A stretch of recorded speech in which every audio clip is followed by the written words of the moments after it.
Assalamualaikum warahmatullahi wabarakatuh. Semoga teman-temanku yang hebat dan luar biasa, komunitas Ratu Lisa di seluruh Indonesia, para mahasiswaku, baik S1, S2, S3, kolega-kolega, dan juga pegiat-pegiat literasi Artus Ratu Lisa di seluruh Indonesia, maupun pegiat-pegiat literasi di berbagai komunitas yang ada di seluruh Indonesia. Hari ini adalah hari kebahagiaan kita bersama, tanggal 17 Mei 2024.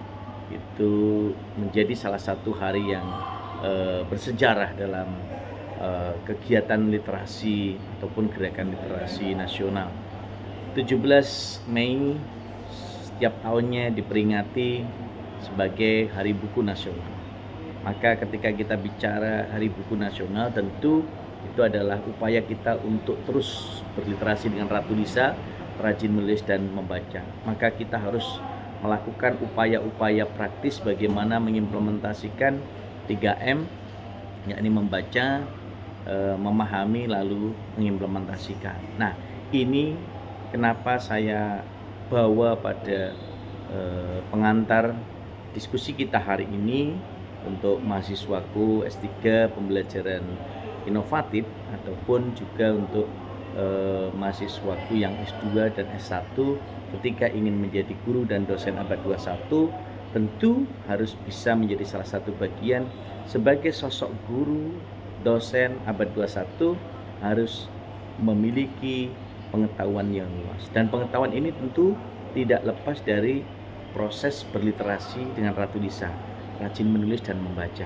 Nah, jadi kalau kita lihat dalam beberapa komponen, membaca ini banyak hal yang bisa diperoleh. Dengan membaca kita akan mampu menyerap berbagai unsur, menyerap berbagai pengetahuan, menyerap berbagai pengalaman yang ditulis oleh penulisnya. Pengalaman-pengalaman yang tentu itu akan menjadi dampak yang sangat positif. Nah, disinilah kekuatan kita sebagai sosok individu yang nantinya menjadi guru dan dosen inovatif abad 21 harus mampu menjadi teladan. Bagaimana melaksanakan 3M, membaca, memahami, mengimplementasikan ataupun mengamalkannya, ini menjadi titik temu. Nah, upaya pembelajaran inovatif, model-model pembelajaran inovatif juga harus kita lakukan dalam berbagai sudut pandang.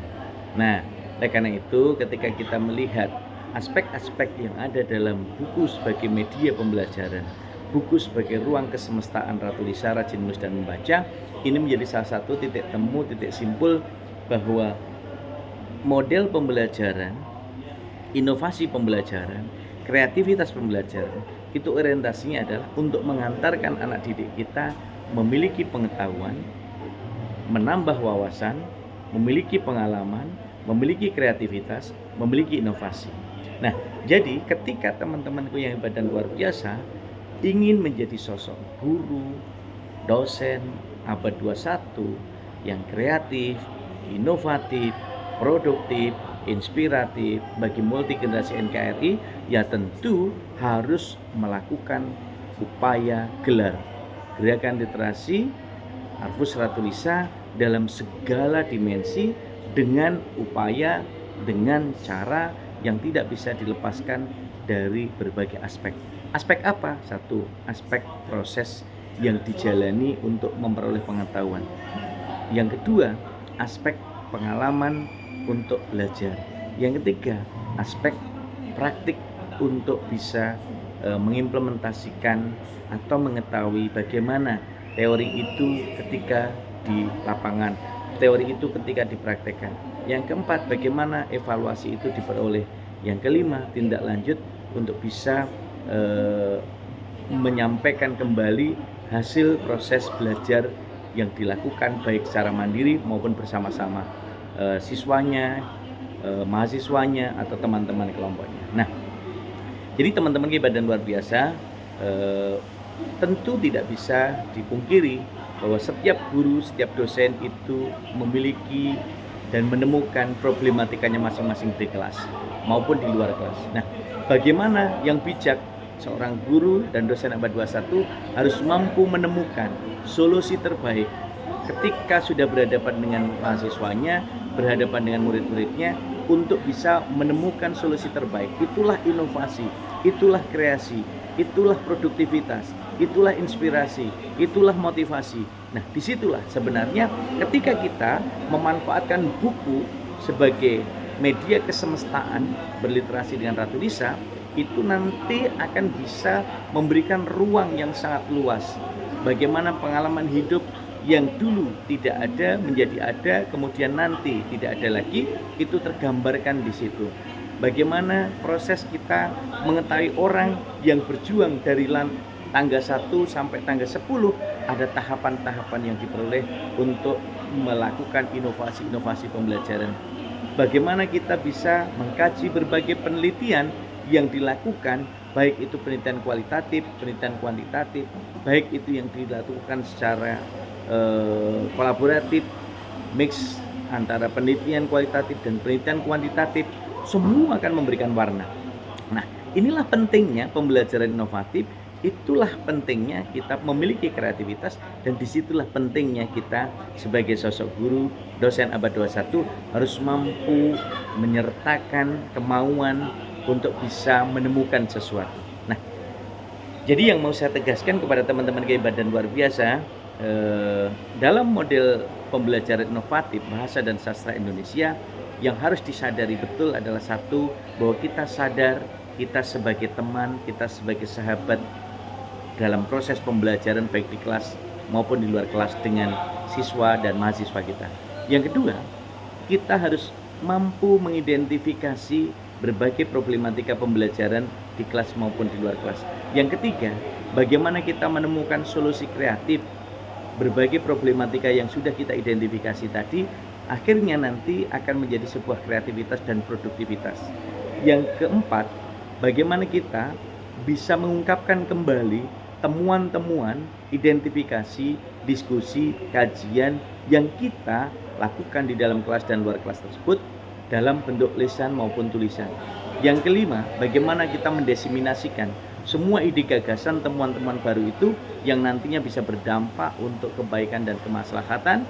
Syukur bisa selain dalam bentuk opini, selain dalam bentuk kajian artikel, dalam bentuk tulisan artikel ilmiah, tentu pengembangan lain adalah menjadi sebuah buku. Nah, buku inilah yang nanti akan bisa turun-temurun, buku inilah yang akan menjadi ruang kesemestaan sebagai media untuk terus berliterasi dengan Ratu Lisa, rajin menulis dan membaca bagi siswa dan mahasiswa kita, bagi kita sendiri sebagai guru dan dosen abad 21 yang terus mampu menggerakkan sayap-sayap kesemestaan bagi seluruh multi generasi NKRI melalui pembelajaran inovatif di kelas maupun di luar kelas. Baik dimulai dari keluarga bersama Bapak Ibu, bersama ranah saudara-saudara, masyarakat, di sekolah, di kampus, dan di semua ruang yang mampu menggerakkan ide, gagasan, kreativitas pembelajaran secara mandiri, secara alamiah maupun secara kolaboratif dan individu. Jadi teman-teman Hebat dan luar biasa, saya kira dalam proses pembelajaran inovatif harus kita lakukan sinergisitas yang tidak bisa lepas, bahwa kita sebagai guru dan dosen harus menjadi teladan, sebagai guru dan dosen abad 21 harus menjadi teladan dalam upaya inovasi pembelajaran, upaya kreativitas diri, upaya produktivitas diri, sehingga kita terus menjadi teladan gerakan literasi, menulis dan membaca sebagai wujud seperti yang diinginkan Bapak almarhum Al-Fajar yang mencanangkan tanggal 17 Mei sebagai Hari Buku Nasional, dan juga sebagai proses mengingat sejarah berdirinya Perpustakaan Nasional Republik Indonesia. Selamat untuk terus belajar dan membelajarkan diri, terus berliterasi dengan Ratu Lisa, rajin menulis dan membaca, agar kita semua terus melakukan upaya-upaya yang baik. Membacalah untuk menulis, dan menulislah untuk dibaca umat sepanjang hayat. Kalau kita bicara upaya-upaya meningkatkan diri, meningkatkan kualitas diri, mengembangkan kualitas diri, maka teruslah belajar dan membelajarkan diri sepanjang hayat, agar kita ikut serta menyinari dunia seperti bintang, bulan, dan matahari yang selalu menyinari bumi, baik tampak maupun tidak tampak oleh manusia, sehingga kita bisa menjadi manusia-manusia hebat yang bermanfaat. menjadi manusia-manusia sejati yang selalu memotivasi dan menginspirasi, dan menjadi manusia-manusia bermartabat yang maslahat untuk umat. Bersama saya, Muhammad Ratulisa, selamat Hari Buku Nasional, selamat berliterasi dengan Ratulisa, rajin nulis dan baca untuk multi generasi NKRI. Assalamualaikum warahmatullahi wabarakatuh.